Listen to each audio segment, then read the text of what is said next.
Well, now, what's it to be, Lord? Another widow? How many's it been? 6? 12? I just remember. You say the word, Lord. I'm on my way.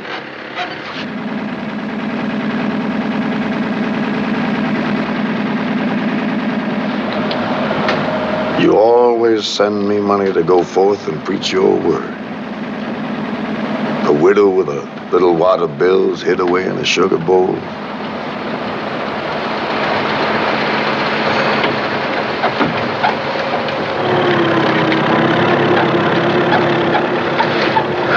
Lord, I am tired. Sometimes I wonder if you really understand. Not that you mind the killings. Your book is full of killings. But there are things you do hate, Lord. Perfume-smelling things, lacy things, things with curly hair.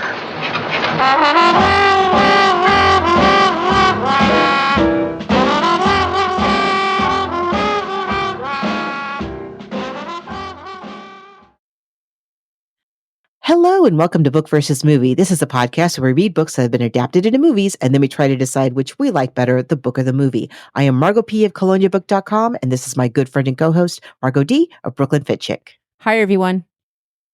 So we are wrapping up October. We've had quite a fun month of spooky, scary, sci-fi kind of movies, and we are wrapping it up with a not talked about enough book and movie. I'm very excited to discuss Night of the Hunter, but before we get to that, we are if you're new, maybe you're a fan of Robert Mitchum or Charles Laughton, and here you are. Welcome. We try to give you a brand new episode every single week. And so we are constantly looking for suggestions. We are wrapping up 2024 if you're listening to this later on. And that means we have the holidays coming up. And actually, this could have been a holiday movie. I forgot that there is a Christmas scene. it ends at Christmas. We've been doing this show for 10 years. So we've done so many holiday movies. And we are starting to run out of ideas. So if you have some that you'd like to suggest, or you're wondering if we've done them before, there's a few other places where you can make those suggestions. You can meet the listeners of this podcast and interact with us on the internet. We do have a basic Facebook page. Be sure to like it, but we're much more interactive in our private Facebook group. So you go to Facebook and you type Book VS Movie Podcast Group, ask to join. And we really do just talk about books and movies there. It's a really nice place to hang out. Other places you can reach out to us, though, on social media, on Twitter, Instagram, and Threads, you spell out book versus a movie. And then we have an old-timey email, bookversusmoviepodcast@gmail.com. And if you would like some stickers, send us your address via the email, and we will drop them in the mail for you. And if you really enjoy the show and like to help keep us going 10 years and going strong, you can also support us on Patreon. Patreon. We're putting out everything from 2021 and previous to that on our Patreon wall. Recently, we put up there Beauty and the Beast, Sleeping Beauty, The Bad Seed, The Picture of Dorian Gray, Invasion of the Body Snatchers, The Invisible Man. We have an amazing number of episodes there, so go check it out. But we also have an option where you can sign up for free, and we put up trailers and clips from the movie and things like that there. So we want to thank everyone that supports us on Patreon. We really appreciate it. We just use the money for the books and the movies and the costs for the show. And also, you can support us just leaving a review wherever you get your podcast. Just make sure you're subscribed to the show. And I guess, should we talk right about YouTube a little bit right now? Yes, because there's some stuff going down at YouTube and Spreaker, and we're gonna get into it because we've learned that there are some of you who are joining us on YouTube. Mm-hmm. So why don't you fill people in? We have a platform called Spreaker. That's what we use for our ads, and normally they download to our YouTube channels, but it hasn't been doing that the last couple of episodes. So Margot and I are manually just putting up on each of our YouTubes. We're putting that up there, but we're also decided, like, what the heck? Why don't we once a month do an episode that's a video episode that you can all see, so you can see us putting the show together and playing the clips and things like that. So that's just something to keep in mind. And my YouTube is under my name, Margot Donohue, Donohue. And Margot's, yours is at? Mine is at She's Nacho Mama, just like all of my social media. So it's SHESNACHOMAMA. So please follow us and we'll let you know when those special episodes are dropping. And Margot, should we get started? Do we have anything else? Do we want to mention now about next week? Yes, we're going to be taking, so it's election cycle, and Margot and I both do some volunteering, and part of our jobs is with the national election. So we are going to be replaying an episode that we had no idea how popular it was when we recorded it originally, and it's turned out it's had thousands and thousands and thousands of downloads. It's Chitty Chitty Bang Bang. So we are replaying that for all of you next week, and we thank all of you that listened to that episode. It's a true surprise to us. Yeah. Okay. Of all the Ian Fleming books that we've covered, that is not the one that we would have thought would be the most popular download. We are working on a new episode, and we'll talk about that at the end of this one. Mm-hmm. I'm very excited about that as well. But I have to admit, like, normally by now I would have started the book for that episode, but I can't stop thinking about this one that we're going to be talking about today. This book and movie are haunting me. I cannot stop thinking about them. And for those of you who are new, again, yes, we're both named Margot. I, Margot P., live on the West Coast. Margot D. lives on the East Coast. Margot D. is a great lover of horror and Stephen King and all of those kinds of things. I am a big chicken, and I really can't deal with any kind of slasher, gory, especially that kind of stuff. And so the last episode on the fly was really beyond my comfort zone. But of all of I have to say, like, this is one of the scariest books and movies I have ever seen. And you don't actually see really any actual violence. And we'll talk about that in a minute. And it's the same thing in the book. And I had never read this book. I had never seen this movie, although everybody involved with this movie, I am a massive fan of. So I'm very excited to talk about the movie. But let's talk about this book. I can't stop thinking about Night of the Hunter. It is based on a true story. And so we're going off the rails today. We're just being a little bit different.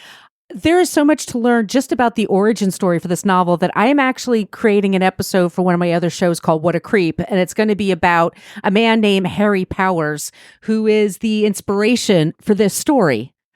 And I had never heard of this guy before reading this book. Right. Yeah. Yikes. Yeah, he was a killer in the during the Depression in America. So we'll get to that later. But our author today is Davis Grubb.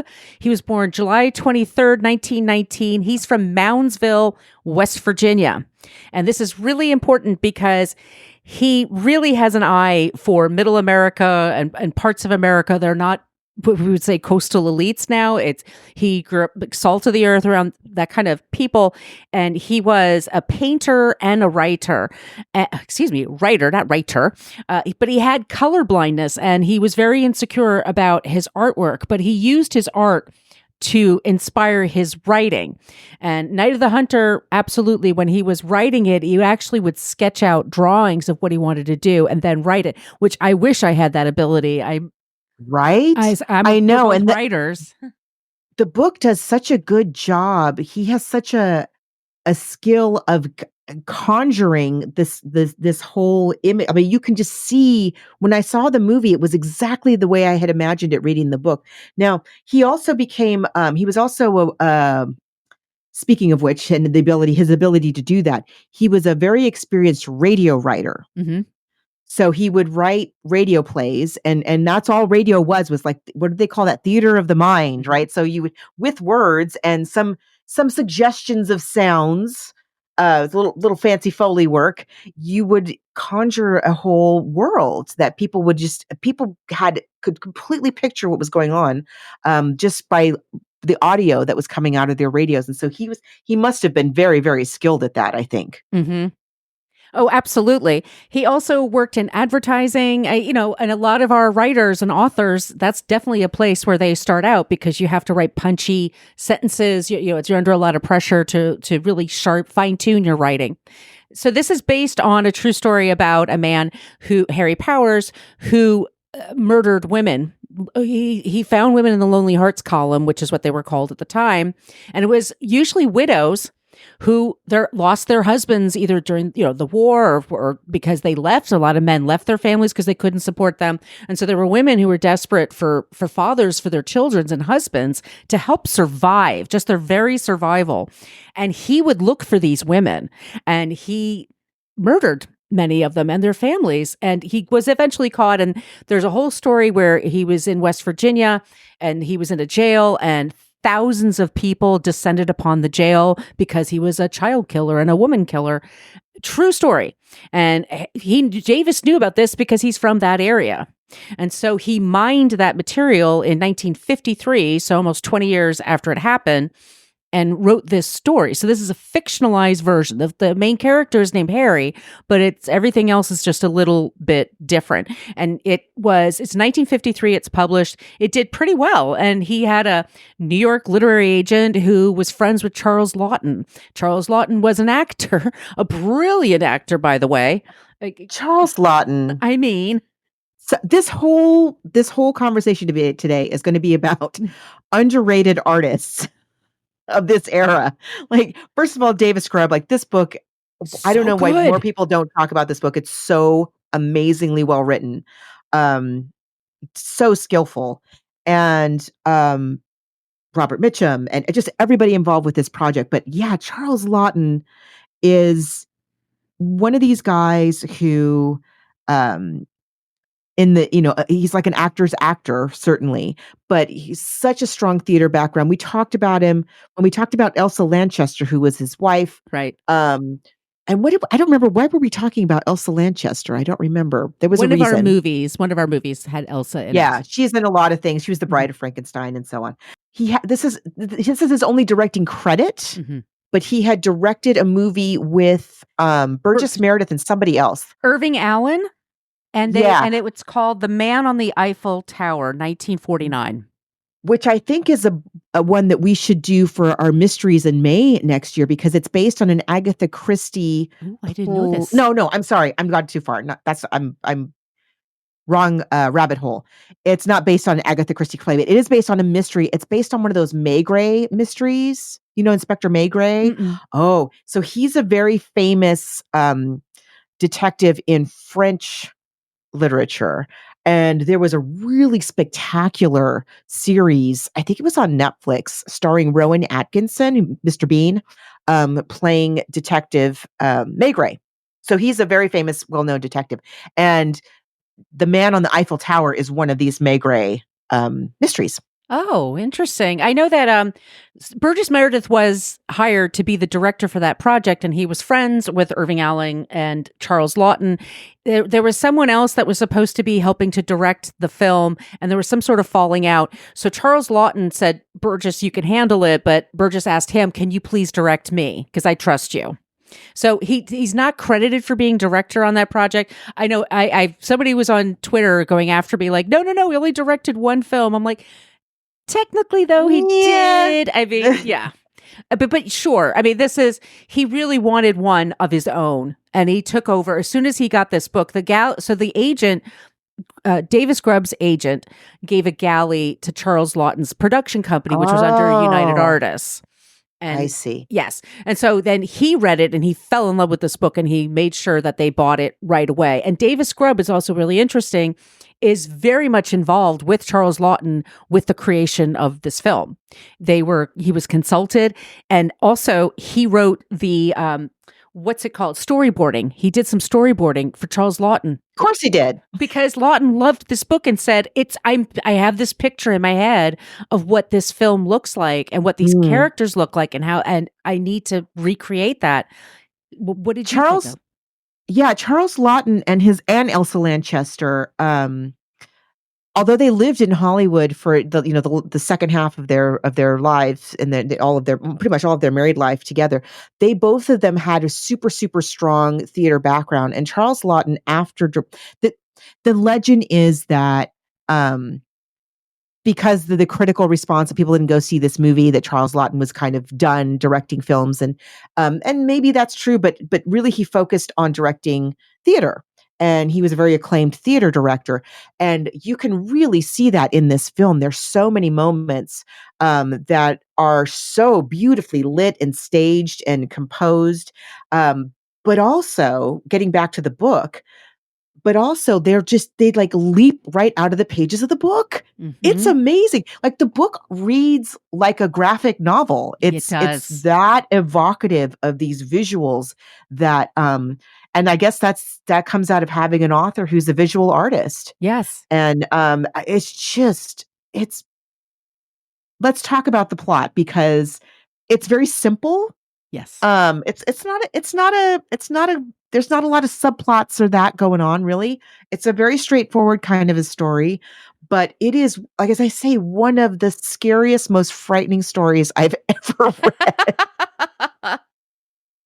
Yes, it begins and it just jumps right into the story. I mean, we have a convict, and he's Harry Powell, and he sees himself as a very Christian man or a God-fearing man. He has this I love this. Okay, so he's in prison. He's a prisoner. And right away, Grubb is telling us about who this guy is, this Powell. Not Powers, who's the real guy, Harry Powell, who's the character in the book, who's based on Harry Powers. And he's this how can I put this? Delusions of grandeur, right? He's in prison, and we learn very, very quickly he's in prison he's a serial killer. He's been combing the countryside, finding these vulnerable women, luring them in, taking their money, and either just leaving them or killing them. And thus he is in prison. And he has he has deluded himself into believing that he has like a direct line to God, and that God is the one who is directing him to do all of this, because he is a preacher of God's word, and it's his duty to go and in his mind he's somehow like cleaning up the morals of society by getting rid of these women and their children, because their they're children. Evil, he decides. Yes, because they're also tainted. And so he's really does not have a real firm grip on reality. And we get that right from the start. And he's quoting scripture all over the place. And he's quite a character. And he is sharing a cell with a man named Ben Harper. And Ben Harper is a man who was it a bank he robbed? Yes, it was a bank. And it's the Depression, we should say. So yes. People a lot are of desperate people. Yeah. And there were a lot of bank robberies back then. Because there wasn't a federal law against it at the time. You could cross state lines, and that's why Bonnie and Clyde got away with as much as they did. It's a very odd, stressful time. And it's also after World War I. So again, a lot of widows. He in the process of his bank robbery, he kills 2 men, I believe. And so so here he is in prison. And although they caught him, nobody knows what happened to the money that he stole, the $10,000 that he has stolen from this bank. And so here he is they put a bank robber who's killed 2 people in a same cell as a serial killer. But they think it's a preacher who was arrested for drunk driving or not. It was only for 30 days. Right. They don't really, he's not in jail because he's a serial killer. He's in jail because he screwed up and had a little minor infraction. So to the jail's point of view, he's the lesser criminal in this cell. But we, the reader, are let in right away like, this is a really bad dude. He did some really bad stuff. We should say, by the way, for this crime, because he killed 2 people in robbing this bank. And first of all, $10,000 at that time is worth about $200,000 today. That's a lot of money. You could set somebody up for life with that kind of money. And that's what he was probably thinking. So when he left the bank, he snuck home and told his son, John, hide this money with your life. Don't tell anybody. He has a wife and 2 very small children. So his son is very small. And his daughter is even smaller. And he puts this horrendous burden on his son. He's like, hey, son, the cops are going to be here any second because I killed 2 guys and I stole this money. And it's for you. And then the blue men show up and you realize it's the police. The boy It's the doesn't police. understand. You get from everybody's point of view, which I also I love. love, right? It's so great about this book. So this poor little boy, his father dumps this humongous secret on him, makes him swear not to tell anybody. So we're going to spoil everything, y'all. Yes, we So forgot just, to you say know. that. Yeah. So he hides the money. They decide to hide the money in the little girl's, the little sister's doll that she carries with her everywhere, Miss Jenny, this doll. And he makes both the children swear they're not allowed to tell anybody. You don't tell anybody, no matter what happens. This is for when you grow up. This is for much later, when all this is long gone. So the cops come and they haul him off. And here he is in prison with this super, super bad criminal mastermind who is trying to do everything he can to wheedle the information out of Ben. He gets Ben to talk in his sleep, and Ben reveals like little clues, but nothing, no hard, direction in terms of where the money is, but enough to make the preacher aware that the money is there somewhere, and somebody at Ben's house knows where this money is, probably. Yeah. And so Ben, because he's not in for being a serial killer. He's just in for some little minor crimes. He eventually gets released. And so for all the world knows, again, it's the Depression. Another thing that was very going on in the culture at the time were these kind of tent revivals, Bible thumping. People were again very at a very low ebb. A lot of poverty, just so much going on in the United States. The Dust Bowl. As in everywhere. Yeah. The Dust Bowl. I mean, Right. just desperate times. So he starts wandering he goes back to his serial killing, posing as a preacher and luring unsuspecting women. And he's already good at that. He's already an ace at that by the time he decides to go after Ben Harper's wife and 2 kids. He shows up and he's charming. Now his wife is kind of a simple lady, Well, her husband, by the way, Ben is executed in prison. He's hanged. He's hanged for his crime. And she's now a widow, but she's also a widow with the widow of a murderer. She has a lot of baggage, and she also has a lot of stigma in terms of like her community that she lives in. They all judge the entire family, including the children, for this thing. So there are a few neighbors who kind of, out of their Christian charity, look after, what's the wife's name? Pearl? No, Pearl's the little girl. Willa. Right? Willa, thank you. They look after Willa and the kids, and they give Willa a job, but they're kind of they're super nosy and meddly, and they're like, you need to get remarried, and you can't really raise these 2 kids on your own, Willa. You're not that bright, and maybe you should, oh hey, look, there's this new preacher in town. He seems kind of cool, and they really, especially the wife, I love her name is Icy Spoon. They're the Spoons, Walter and Icy Spoon. And Walter's terrified of her, by the way. Icy Spoon rules with an iron fist, the whole town practically. And Icy Spoon also says things like, I lie in bed with my husband and I don't think about anything but canning my vegetables. Like, she is... Wow. Yeah. She's a piece of work, Miss Icy Spoon. And Icy Spoon decides that, you know what, Willa needs to get married, and this preacher over here, he needs to get married too, so I'm going to do everything I can to get these 2 together. That is what she does. Again, Willa's not the brightest bulb on the family tree, so she's very susceptible to manipulation, let's say, which is wonderful for our preacher, Mr. Powell. So he eventually persuades her to marry him. Yeah. And she's so, again, very simple. She believes like, okay, well, I guess I'm going to be married to you now. And she was in love with Ben. So, I mean, she was really, truly in love with Ben. And so she's like, okay, well, I don't really love this guy, but I could, if I try real hard, I could apply myself and learn to love him. I guess, this is my job to do now. Preacher right away is like, listen, Willa, I'm a good Christian man, so we're not going to do any kind of fooling around or anything. So don't get it into your head that you're going to be sinning with me. And so he makes her feel ashamed. He completely manipulates her into feeling like she's less than, feeling like she's a sinner, like she's not worthy of him, really, really dominates and manipulates her.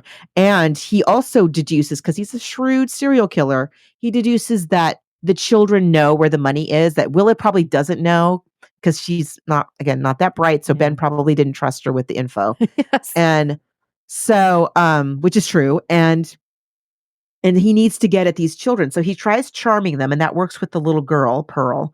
But John's pretty smart. John's a smart little cookie, and he's like not having it. Like, I don't know who you are, mister, but you don't seem like any kind of preacher to me. And I don't know, I don't like the way my mom, I don't like the way you talk to her. And so he knows right away that why this guy is there and what's up.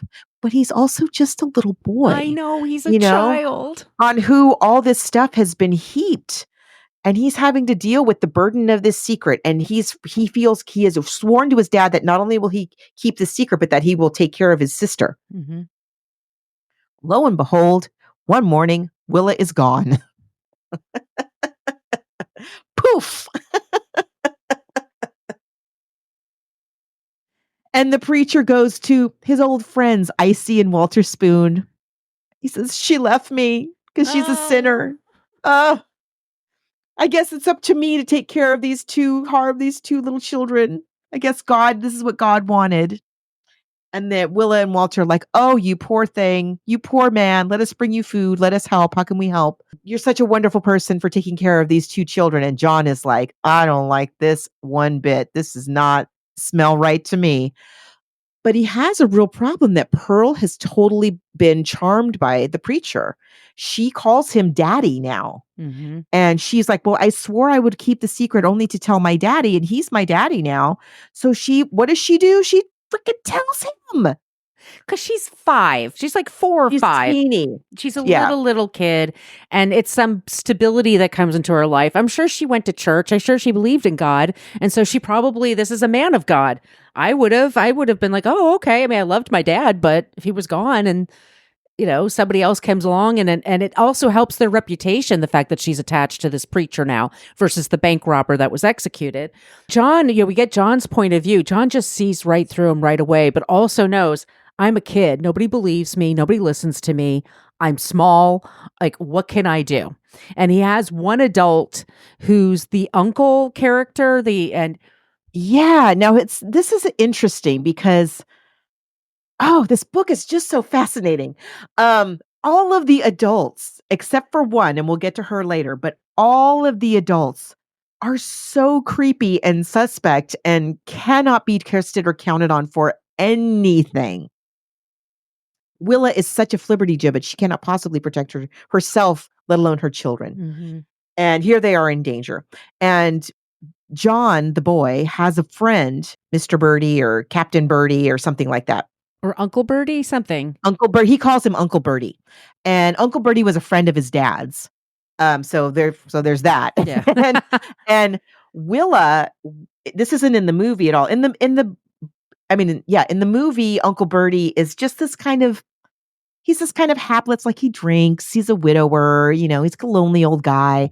But in the book, Willa refers to him as a dirty old man and says to her kids, don't you go anywhere near that Mr. Birdie. Right. You stay away from him. And we learn that John is friends with this guy because he knew his dad, and he tells him about his dad, and he never tries anything weird with him. But because of what the mom says the whole time that he's with this Mr. Birdie, you, the reader, are like, what's going on with this Mr. Birdie? I don't know. He's lived alone by the river, down by the river, in a van by the river. He's a little weird and very lonely, and I don't know. He doesn't get that reputation out of nowhere that the mom would say that to the kids, but okay. But so John tells Uncle Birdie, like, what's up? And he's like, yeah, listen, kid, if you're ever in trouble, you come and I'll help you. You just make sure and you come to me. You come to Uncle Birdie. And he's like, okay. So he takes his sister and they run to go see Uncle Birdie. Now, Uncle Birdie, in the meantime, had been out on the river. He was fishing, and he catches his hook on something. He looks down and like, oh, what does he see? He sees John and Pearl's mom tied up to a car that's at the bottom of the river. With her throat slashed. Her throat slashed.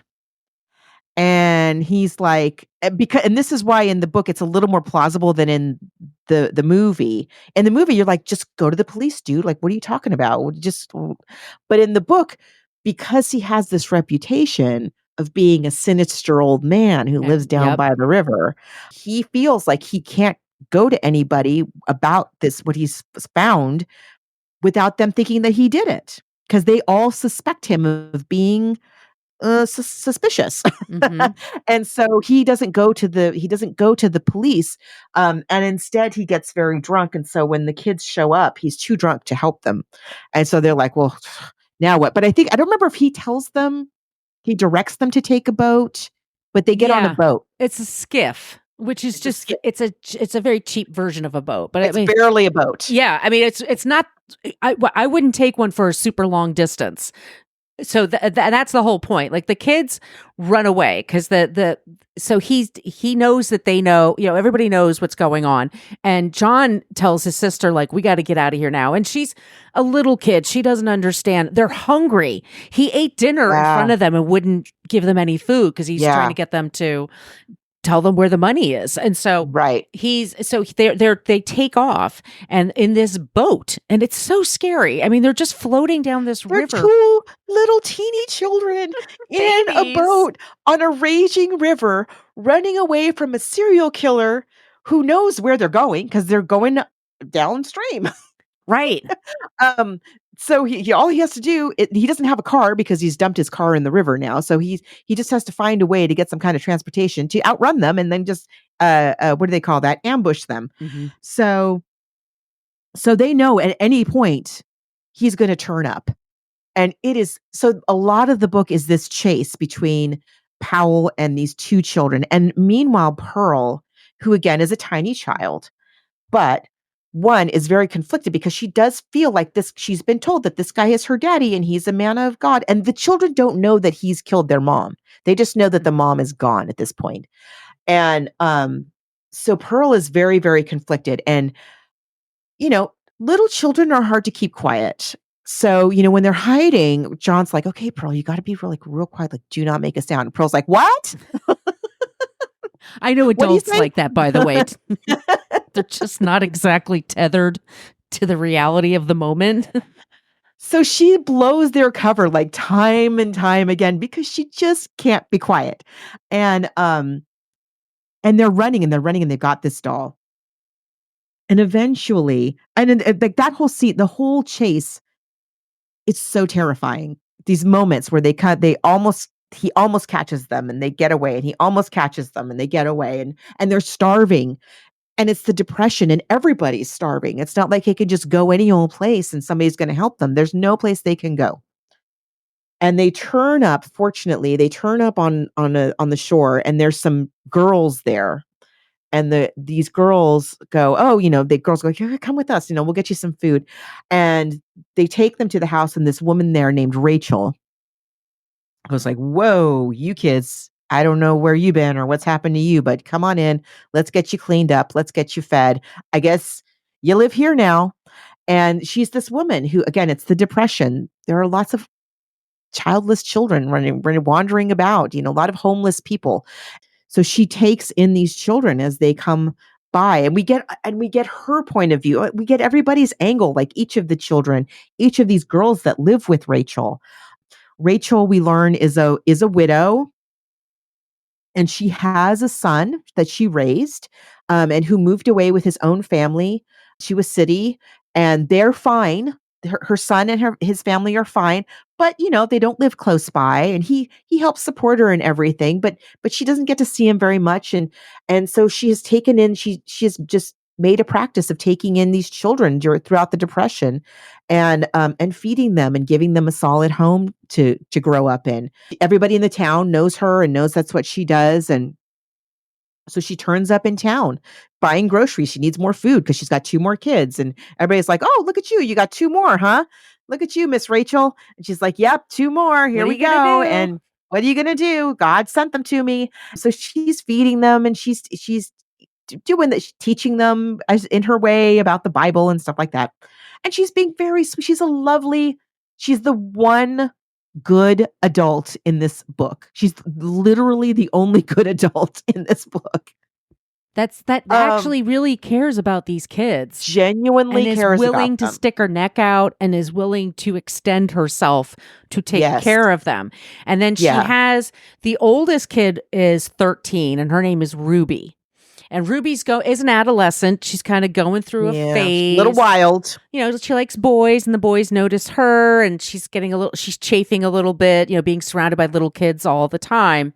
And in the meantime, Preacher Harry is going by horse that he stole. He goes town to town trying to find the river. Along the river. And then he winds up at this town and he hears about there's a woman who has these kids. And he hears from the local people and they say, oh, the oldest one is that Ruby over there. And he and Ruby make eye contact and she notices him. She's at that age, you know, she's kind of feeling herself.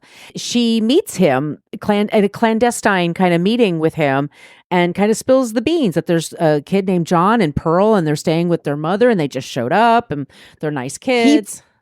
He flatters her and gives her attention and in that way wheedles this information out of her. She's gladly just singing like a canary because nobody ever pays attention to her, tells her she's pretty or anything like that. And she thinks that this man is in love with her and she thinks that she's in love with him and she's now met the love of her life. And so she's just telling them all about Pearl and John and this doll. And he asks about the doll. Oh yes, they have this doll and they never let us play with the doll. And she's very innocent. She's very naive. And so she leaves thinking that like, oh, this is I've met the man I'm going to marry. And she goes back and tells Rachel like, you'll never guess, Miss Rachel, I finally found Mr. Right. She comes out with a movie magazine. Yeah. Which is pricey. Like he bought for her. Yeah, so she's like, where'd you get this? And then it gets out of her. And then Rachel at first thinks, oh, well, cool. Their father's coming. That's good. I'm glad to take care of them for this short amount of time. And yeah. But then she asks the children and the children, Pearl's like, oh, my daddy. And John's like, yeah, that's not our dad.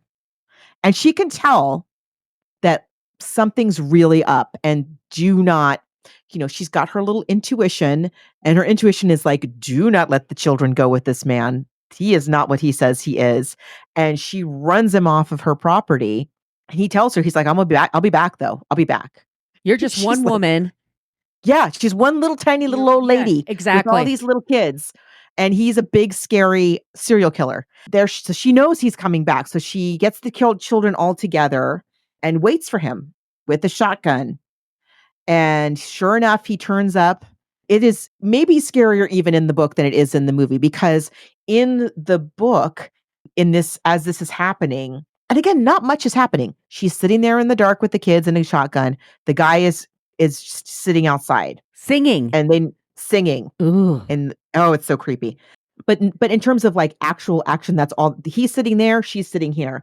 But in the book, while that's happening, you get what John thinks is going on, and you get what Rachel thinks is going on, and you get what the preacher thinks is going on. You get all the different points of view of all the children. So the suspense just builds and builds and builds and builds. And eventually he gets in the house, he comes at her and she shoots him. She's not like a sniper. She shoots him and she wounds him, but she doesn't kill him. She doesn't murder him. She doesn't know that. She just like wildly shoots. But she does hit him, gets himself out of the house, and he gets into her barn. And she calls into town to like, hey, send the police. I've got this guy in my barn. He tried to break into my house and kill us all. But I got him. I shot him and he's in the barn. Come get him. So here come the blue men again. John, just like Pearl was confused about whether to trust the preacher, John sees these blue men who are now coming to save him. Mm-hmm. But these are the men who took his dad away, and so he's a little guy. I cannot stress enough that he is just a little guy. And it churns up just all these, it's just too much And he finally just breaks and he grabs the doll and he goes running over to the police where they're handcuffing the preacher and he throws the doll at them. Just take it. I don't want anything else to do with this money. It's not worth it. Just take it. Just take it. Just take it. And and Rachel just scoops them up and then we understand that they're going to live together from now on. And the police take the preacher to the county or the town jail, and he's going to be there awaiting trial. Now, we know that Ben Harper was hanged for robbing a bank and killing 2 people in the process of the robbery. What do you think they're going to do with this guy who's been murdering women and kids all over the place, right? So they have his trial, and who shows up? Walter and Icy Spoon. Because they're not done. They're not done being terrible people. Well, Icy is not even near done with her meddling. What does Icy do? Icy Spoon rallies together a lynch mob. Yeah. And at this point, the story switches to Ruby's point of view.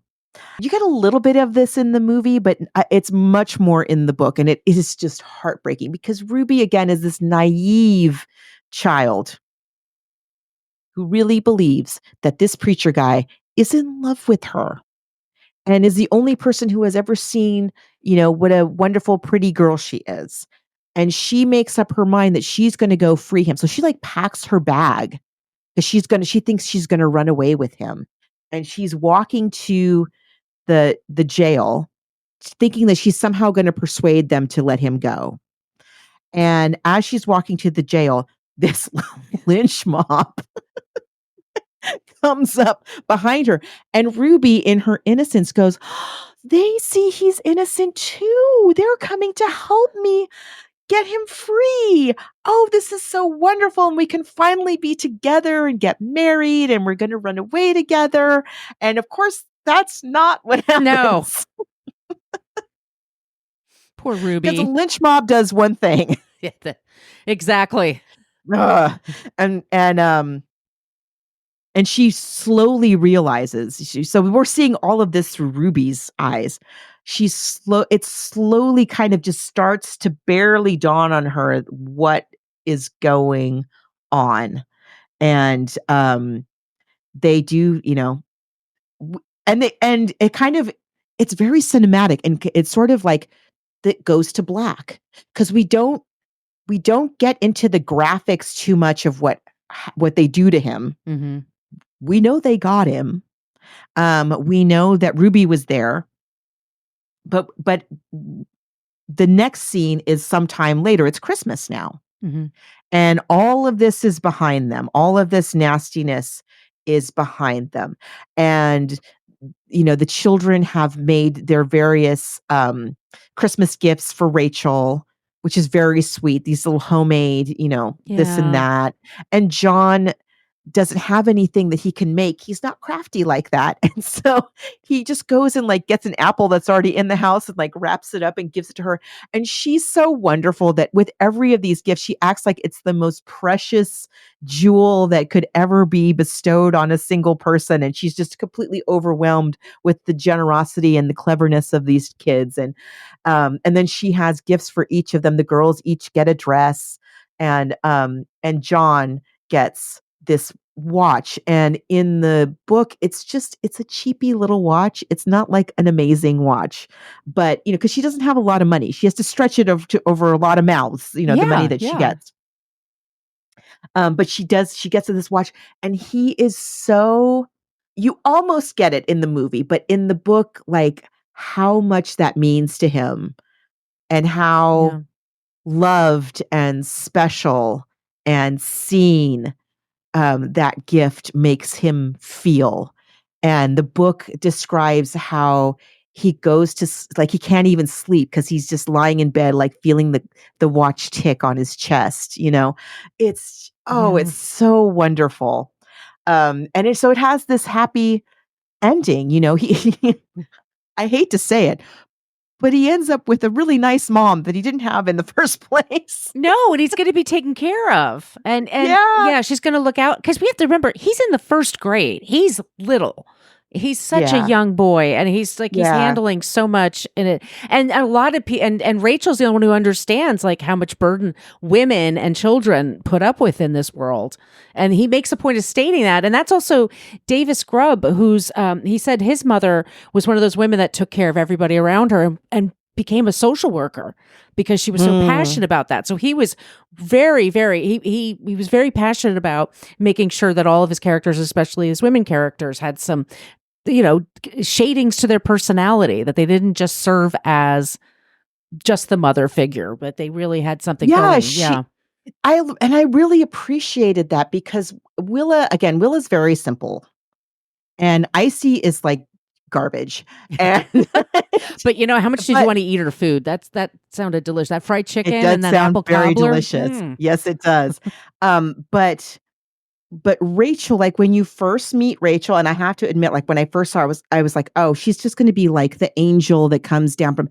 But as we are with her for the rest of the book, she's a three-dimensional person with a history and regrets Mm-hmm. and she's doing the best that she can do. Yeah, she just is really, she could easily have just been written in as like the absolute pure, Glinda the Good Witch comes down from heaven and scoops up these children and everybody's happily ever after. But she's very grounded. She knows what's up. She loves these children and she really genuinely is trying to, give them as much of a home as she possibly can.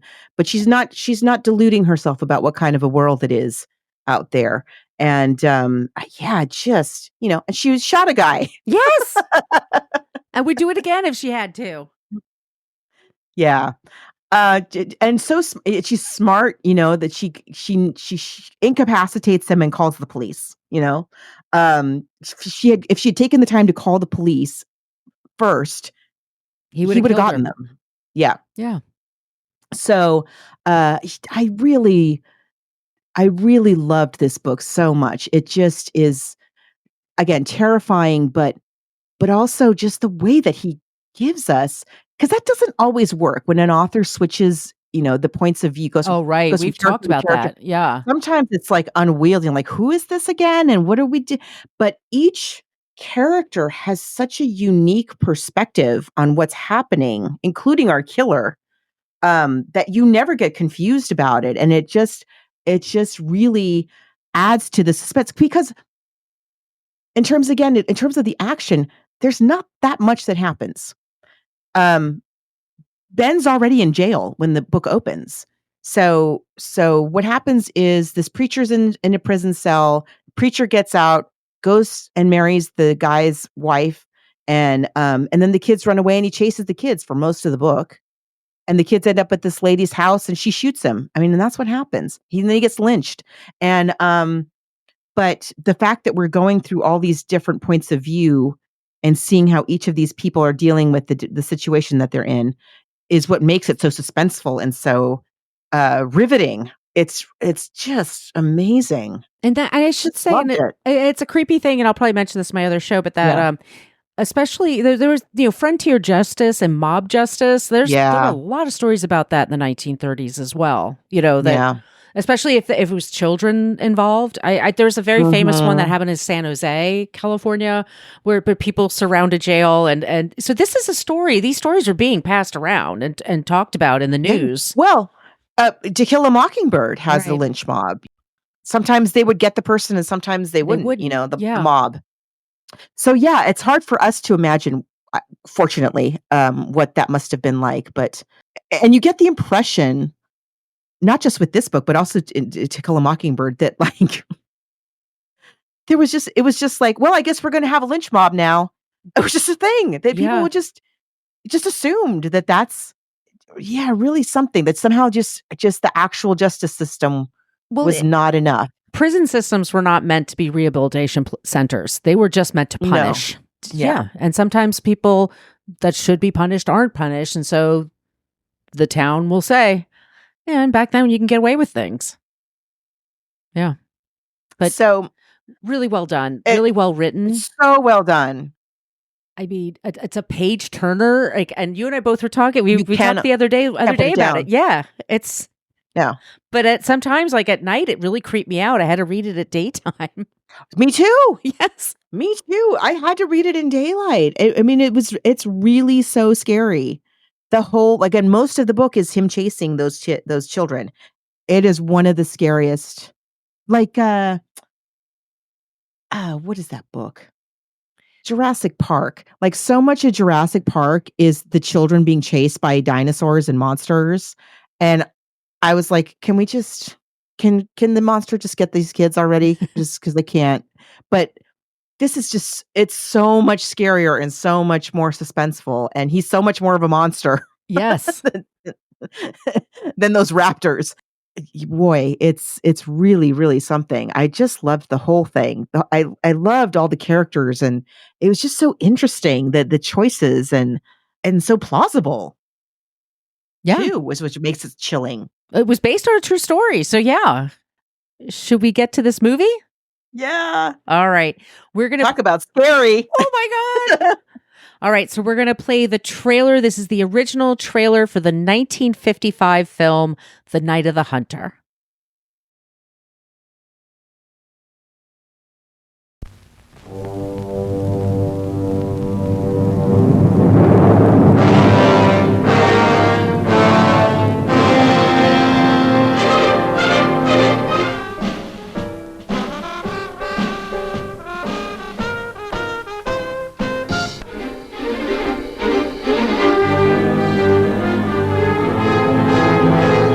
Ben never told you thrown it in the river, did he? I can hear you whispering, children, so I know you're down there. I can feel myself getting awful mad. Here is all the passion and suspense, the heart-pounding warmth of the best-selling novel that gripped millions. Well, wake up! Come on, Pearl! Superb, unforgettable performances by an extraordinary array of talent. Figured I was gone, huh? Run, hide in the staircase. Run quick! Ruby, shit! What do you want? I want them kids. I'm giving you to the count of 3 to get out of here, then I'm coming across the kitchen shooting you. The combined powers of Paul Gregory and Charles Laughton brought the King Mutiny Court-Martial to Broadway. Now the screen receives that same creative, electrifying impact. The Night of the Hunter.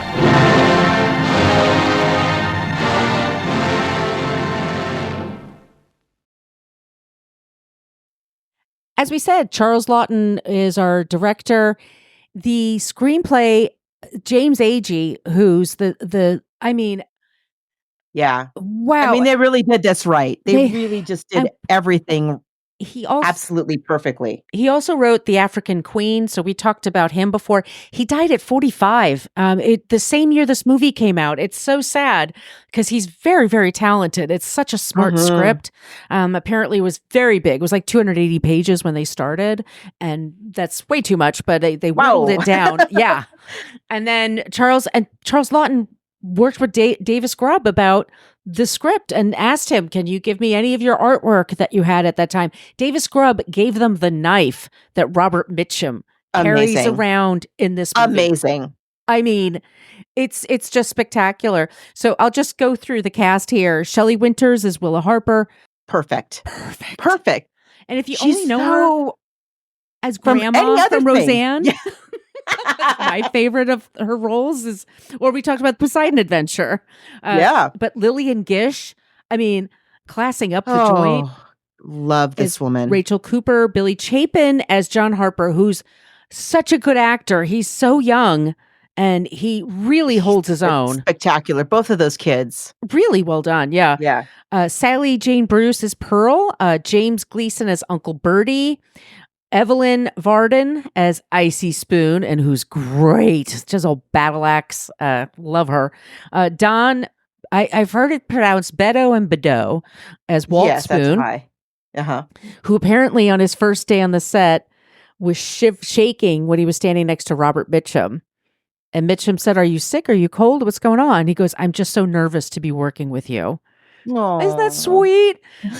Peter Graves as Ben Harper.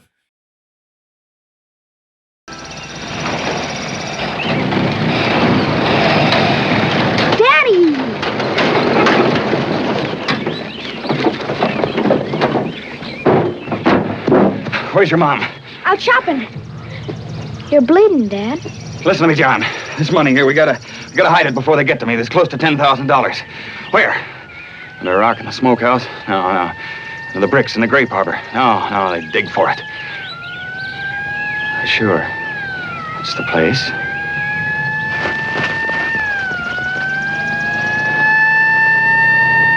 That's him. He probably still has that gun. Listen to me, son. You've got to swear. Swear means promise. First, swear you'll take care of little Pearl. Guard her with your life, boy. Then swear you won't never tell where the money's hid, not even your mom. Yes, Dad. You understand? Not even her? You got common sense, she ain't. When you grow up, that money will belong to you. Now stand up straight and look me in the eye. Raise your right hand. Now swear, I'll guard Pearl with my life. I will guard Pearl with my life. And I won't never tell about the money. And I won't never tell about the money. You, Pearl, you swear too. Ben Harper. I'm going now, children.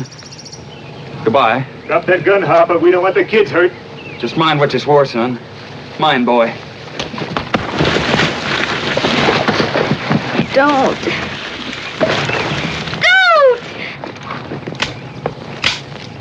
Dad.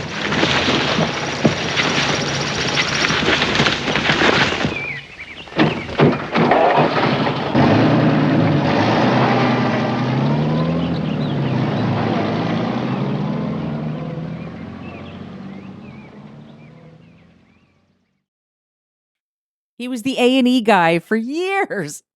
And Mission Impossible, of course. Yep.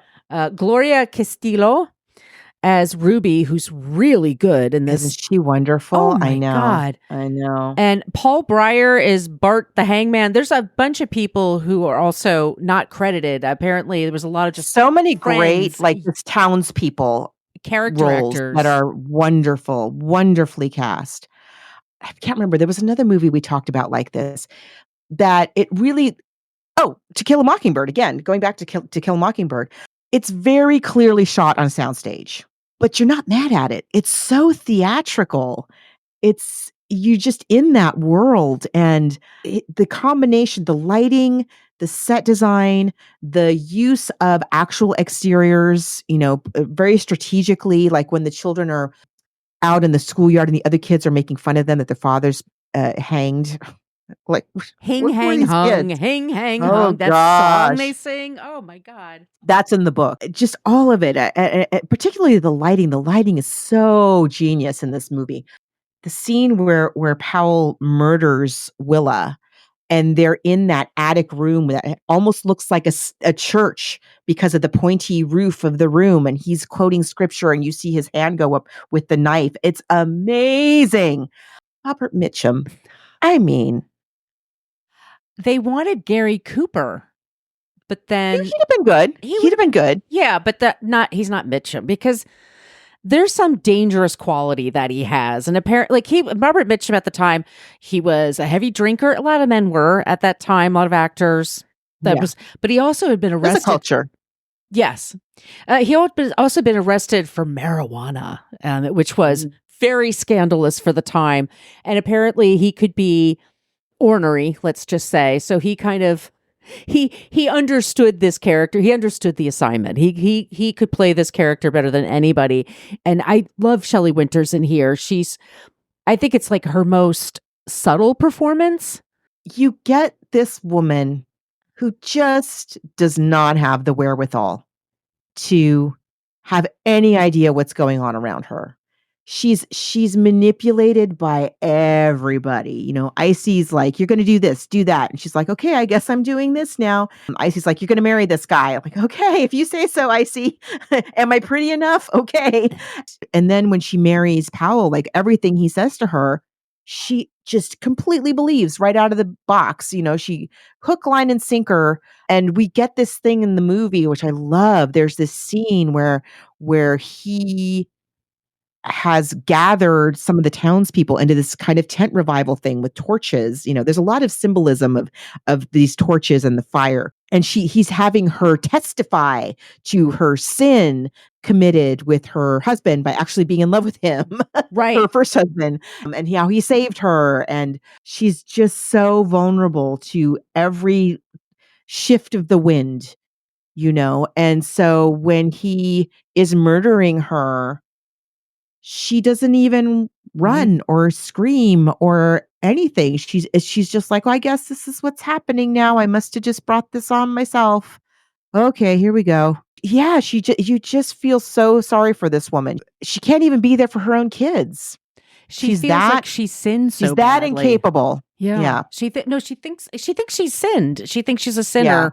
This man just took pity on her, and she's lucky enough to found someone who's going to take care of her kids for her. Like, she kind of deserves to die, which is it's terrible and it's heartbreaking, but it's also terrifying because now he's in charge of these kids. God works in a mysterious way his wonders to perform. Yes, I was with Brother Harper right up to the end.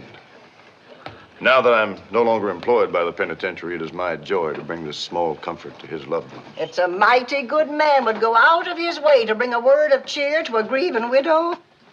So you ain't with the state no more? No, brother, I resigned only yesterday. The heart-rending spectacle of them poor men was just too much for me. Ah, little lad, you're staring at my fingers. Would you like me to tell you the little story of right hand, left hand? The story of good and evil? H-A-T-E. It was with this left hand that old brother Cain struck the blow that laid his brother low. L-O-V-E. You see these fingers, dear hearts? These fingers has veins that run straight to the soul of man. The right hand, friends, the hand of love. Now watch and I'll show you the story of life. These fingers, dear hearts, is always a warring and a tugging, one against the other. Now watch 'em. Old brother left hand hates a fighting, and it looks like love's a goner. But wait a minute. Wait a minute. Hot dog loves a winning. Yes, sirree. It's love that won, and old left hand hate is down for the count. I never heard it better told. I wish every soul in this community could get the benefit. Oh, you just got to stay for our picnic Sunday. No, I must wend my way downriver on the Lord's business. You ain't leaving in no hurry if we can help it. John, mind your manners. Take that look off your face. Act nice. Why, you don't mean no impudence, do you, boy? Do you, boy? How many's the time poor brother Ben told me about these young'uns? What'd he tell you? Why, he told me what fine little lambs you and your sister both was. Once again, John can see right through this guy and doesn't trust him. And he's constantly saying to Pearl, don't tell him anything. Just keep your mouth. She's like, why not? Why? He's my daddy. And she doesn't understand. She's cutting up the money like it's paper dolls that she could make. She doesn't. Oh my gosh. I know, that drove me crazy. I know. I was like, but oh my God. These kids are so good. It's these two small, okay, just to give you an idea, these two small children against Robert Mitchum for a huge chunk of the movie. It's just these two children versus Robert Mitchum. He's so terrifying when he's coming after them and they're in the boat and he's just screaming like an animal and waving the knife around. And oh my goodness, it's so scary. It's terrifying. So scary. Yeah. Apparently, Charles Laughton was not much of a kid person and had lost his temper with the children. So that became Mitchum's job, was to get the acting performance from the kids, which worked out, which, I mean, they're spectacular.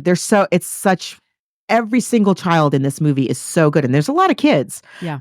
Again, every single person involved in this production is underrated. We don't talk about Robert Mitchum enough and how amazing he is. We don't talk about Laughton enough, Charles Laughton enough.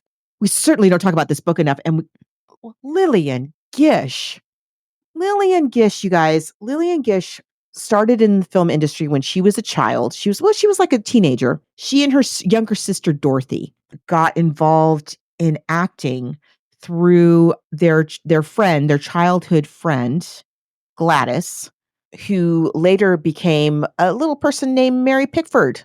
Oh, okay. I think I've heard of her. Yeah. Mary Pickford, who, again, one of the most famous movie stars of all time. One of the reasons we have Hollywood.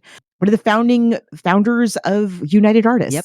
Mary Pickford introduced the Gish sisters to D.W. Griffith, and therefore, 2 stars were born. And they were just, I get why we don't talk about the silent era very much because, I get it, but they're acting in those movies and they're not saying a single word, just their physicality and the way, but she continued to be a very, they would cast her from time to time and she's always brings it. Did you ever see The Whales of August? No. You guys, put this on your list. The Whales of August. It is Bette Davis's final film, I believe. If it's not her final, it's her next to final film. It's this movie about 2 older sisters in their 80s, Lillian Gish and Bette Davis. And Lillian Gish is sort of her sister's caretaker. And Bette Davis, of course, is cantankerous as only Bette Davis can be. They have a friend who comes to visit them. They're on vacation. It's like their last summer vacation. They used to go whale watching, I think in Maine or something like that. And it's like their last time we gather, the last time they're going to be in their family home and doing this.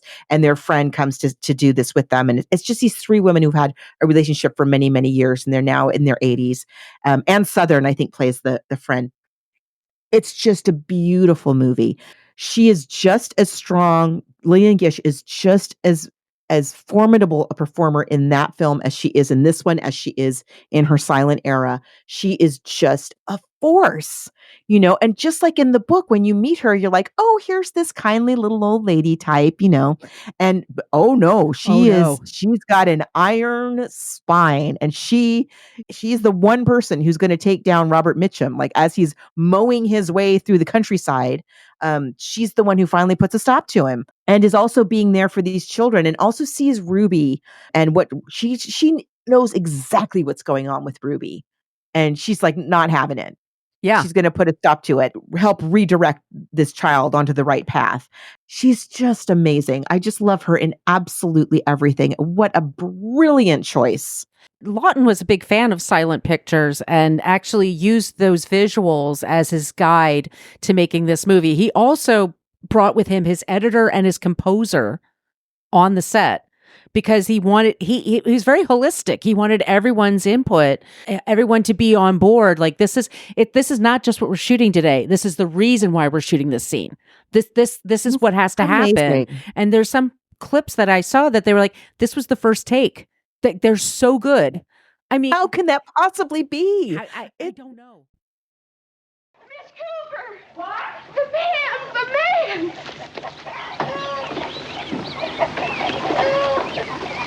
Good morning, ladies. I do. Why, you're Miss Cooper, I take it. It's about that John and that Pearl. Oh, them poor little lambs. To think I never hope to see them again in this world. Oh, dear madam, if you was to know what a crown of thorns I've borne in my search for them strayed chicks. Ruby, go fetch them kids. Oh, madam, I see you're looking at my hands. Would you like me to tell you the little story of left hand and right hand, the tale of good and evil? It was with this left hand that old brother Cain struck the blow that laid his brother low. Them kids is yours? My own flesh and blood. Where's your missus? She run off with a drummer during prayer meeting. Where's she at? Down the river somewhere, Parkersburg, maybe Cincinnati. One of them Sodoms of the Ohio River. She took them kids with her?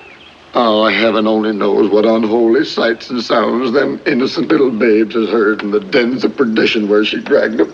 Right funny, ain't it, how they rode all the way upriver in a 10-foot John boat?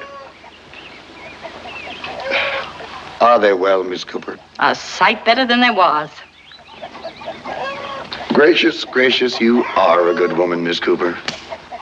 How you figuring to raise them 2 without a woman? Oh, the Lord will provide. The Lord is merciful. No, what a day this is. And there's little John. What's wrong, John? Come to me, boy. What's wrong, John? Didn't you hear me, boy? John, when your dad says come, you should mind him. He ain't my dad.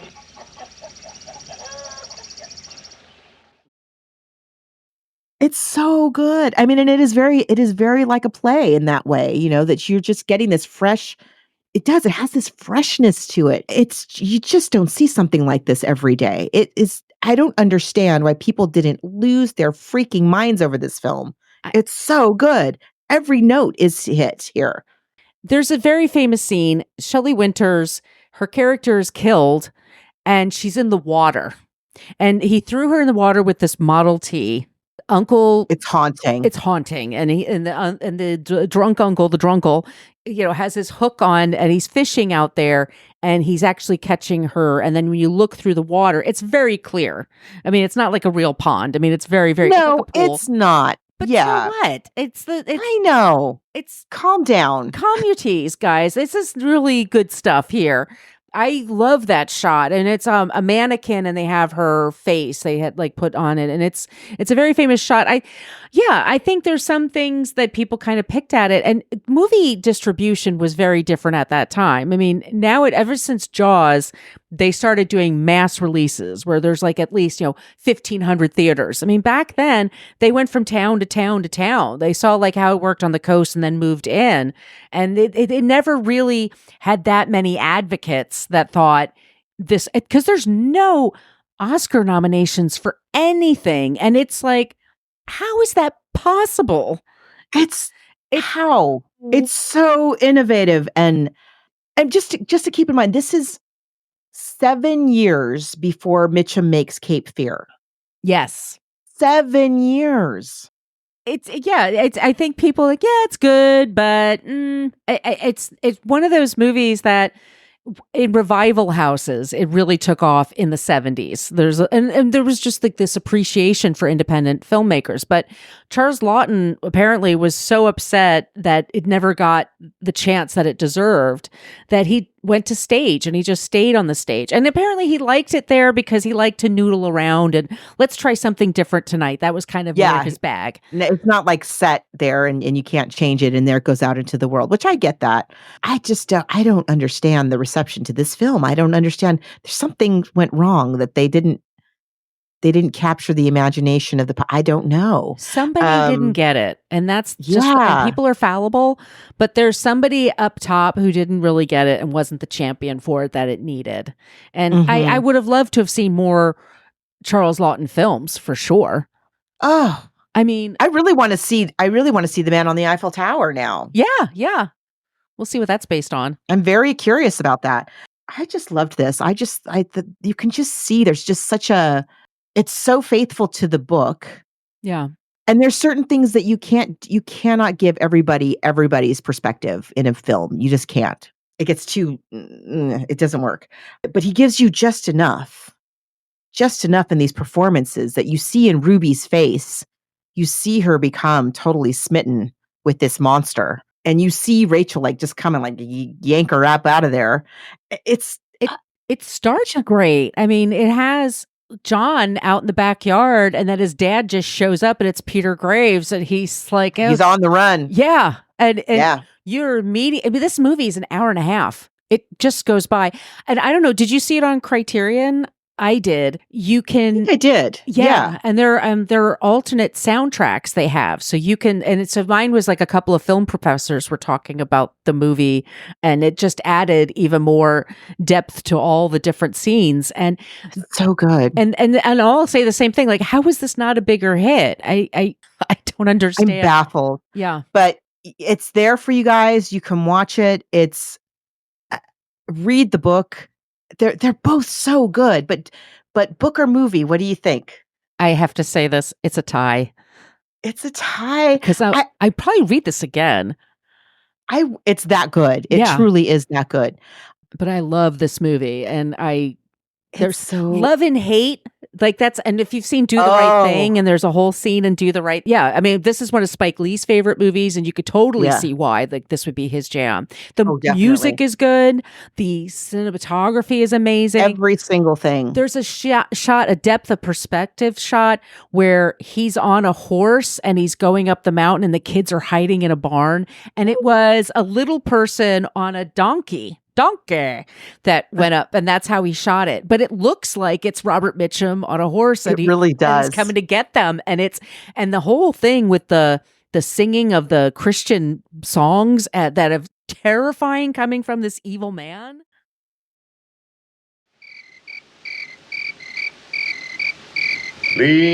Leaning, leaning, safe and secure from all alarms. Leaning, leaning, leaning on the everlasting arms. What a fellowship, what a joy divine, leaning on the everlasting arms. What a blessedness, what a peace is mine, leaning on the everlasting arms. Leaning on Jesus, leaning on Jesus, safe and secure from all alarms. Leaning on Jesus, leaning on Jesus, leaning on the everlasting arms. Shame on you, Ruby. Mooning around the house after that mad dog of a man. Mr. Evans. Ruby, go get the children out of bed and bring them down here. Women are such germ fools. How is he not nominated? I don't get it. It's such a performance from him. I know a couple of people that I was watching, and they said, well, he was probably scarier in Cape Fear. And I'm like, I don't know. I think he's pretty damn He's scary real here. scary. Yeah. He's very scary in Cape Fear. I will grant you that, but this is scarier. Yes. And I think this performance is more, it just has more levels to it, I think, than that character. I think he's wonderful in Cape Fear, but I think he's doing a lot more here. It's so good. Anyway, yeah. I also gotta I'm edging a little bit towards the film only because of him. I think he's just so, mainly because of Robert Mitchum, I think is so wonderful. Like, you cannot, I read the book and then watched the film, having experienced neither, and I can't picture that character any other way ever again. That's him. He's him. So tie. Yeah. Tie. Now, as we mentioned at the top of the show, for us here in the United States, next week is election week. I don't know if you've heard about it. Gosh. Okay, just give me We a all second. want it done. Just We gonna- all do. Let me just grab onto something solid for a second here. So that means that we are both going to be very busy. We are volunteering to make sure that people get out and vote. Very, very, very, very, very important. As I say, every election, we won't tell you who to vote for, but we will tell you to vote. You must go out and vote. You must. So we're going to be busy. We will not be around during our normal recording time. So that's why we will be replaying Chitty Chitty Bang Bang, which I think is the perfect thing to take your mind off of. I think I may even be watching Chitty Chitty Bang Bang next weekend as I'm resting from knocking on doors. Then the following week, though, we couldn't possibly not mark here at Book versus Movie, not mark the passing of the great, legendary Maggie Smith. And who we lost, Dame Maggie Smith, and we lost not too long ago. We talked about the Prime of Miss Jean Brodie, and we talked about Death on the Nile, and I think some other stuff too. We just love the woman, and so we wanted to do something special. So when we come back from after the election, the after times. Oh gosh, in the after times. All right, it'll be fine. We will be covering a movie that doesn't get talked about with her too much. We're going to be talking about Travels with My Aunt, which is a Graham Greene novel. And we've never talked about Graham Greene before either, I don't think, on this show. No, I don't so that think will so. also be exciting. And so that's going to be our next one if you want to follow along with us. It's easy to get your hands on the book and the movie. We're going to be talking about the Maggie Smith, underrated, once again, classic Travels with My Aunt. Okay, everybody. So all those places we mentioned at the top of the show, please send us your suggestions for books. Once again, it could be a song, a play, a poem, anything. Like, just think about it. Magazine article. Our email, once again, is bookversusmoviepodcast@gmail.com.